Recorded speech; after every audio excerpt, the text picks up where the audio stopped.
భర్త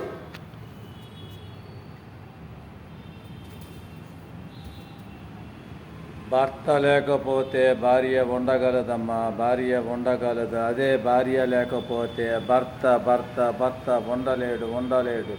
అందుకే జీవితంలో ఉన్నప్పుడు కోపతాపాలకు పోకన్నా శాంతంగా జీవితం సాఫీగా సాగేటట్లు చూసుకోవాలమ్మా. ఎంత శాంతంగా ఉంటే అంత మంచిది.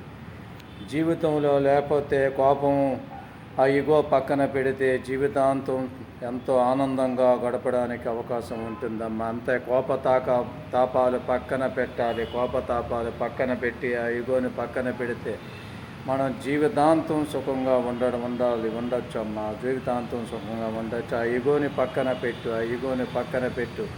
ఉన్నంతకాలం సుఖంగా ఉండేటట్లు చూసుకోవాలి. జీవితం సాఫీగా సాగిపోవాలి.